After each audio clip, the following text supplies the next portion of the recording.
Hey everyone, so here he is, and it's finally time for my review of the Batman DC Multiverse Nightfall figure. So this figure is one of my favorites by far.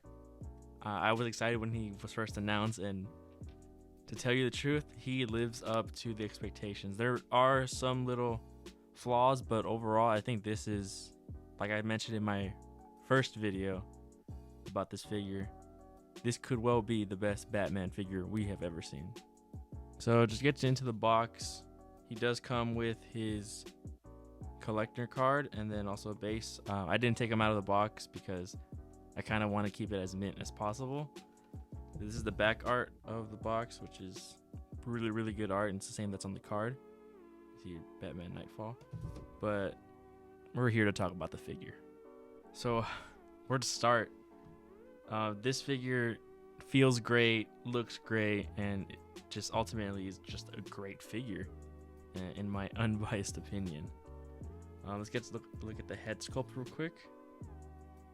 And honestly, this is like one of the best portraits we've seen of McFarlane do for Batman, and I think he looks great. And I know the Nightfall rendition does have a longer ears, but I think overall this is just a good universal, like late 70s 80s Batman, and it's one of my favorites. So going into the sculpt, you can see this is just, Batman in spandex, but even like the detail of like the suit and the creases, just honestly just amazing.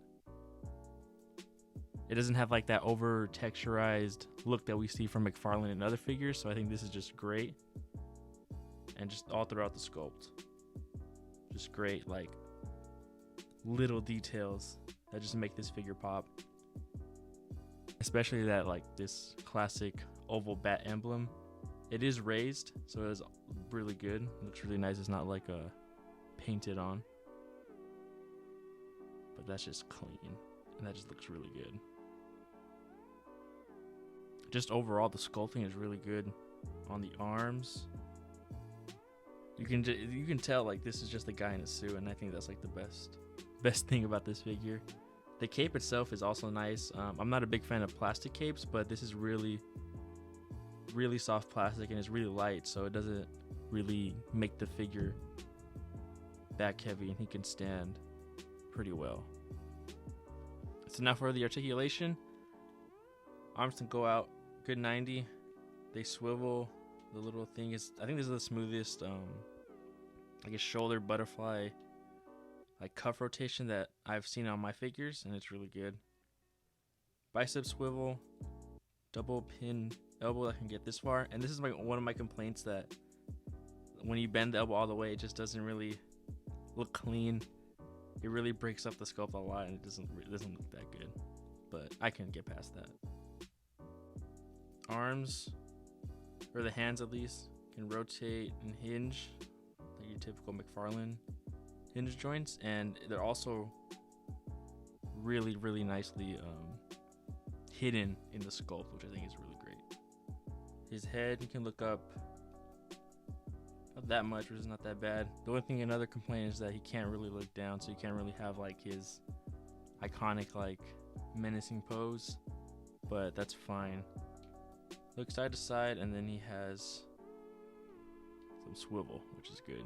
Batman can have some attitude. The waist and torso, he can pivot that much, which is really good. He can pivot that much, which is also good. He can go back about that much, which is nice. And then, surprisingly, he has a pretty decent ab crunch for a McFarlane figure. Then he can also rotate at the waist and then at the torso. For the legs, he can do a clean splits. He can go up about that much before the underwear is going away. You can kick back about that much. Can bend almost all the way. He can almost kick his backside. I wish there was like maybe a boot cut here. That would have been nice, but he can rotate in his inner thigh, which is really good. This is really smooth and not really hindered at all. Then it's your average McFarlane feet. But again, these are also hidden in the sculpt, which is really nice. Now for the accessories, Batman does come with 2 gripping hands, which is good. Having more alternate hands. I wish they would have included maybe, I don't know, some more like calm, casual hands that are just like spread out. But then he also comes with his batarang, which I think is pretty cool.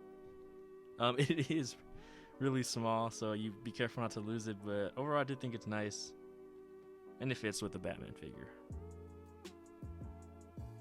Now for comparisons, here he is next to some DC Multiverse figures that I have. Here he is next to Jay Garrick Flash, like the classic Flash.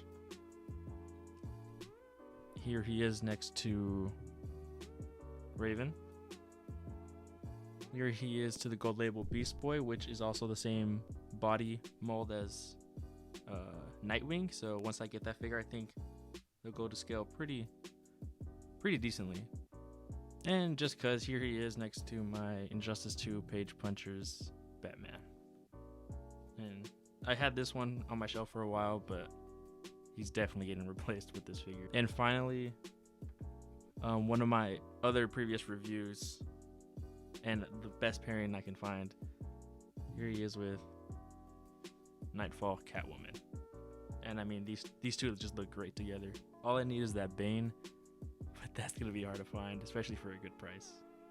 Now overall, besides these slight sculpting issues that I mentioned before, I do think, and I will stand 100% by that, this is the best Batman figure that we've seen from McFarlane. This is definitely going to be on my shelf because I just love the classic Batman, and he's going to look great alongside my Nightfall Catwoman. I wish we could have seen a bit more accessories, maybe a grapple gun, but again, can't really complain. Just the figure itself is 100% new sculpt, so it's really good. It looks really nice. But let me know what you guys think. Are you going to pick him up? Have you been able to find him on sale? Because I know he sold out pretty fast.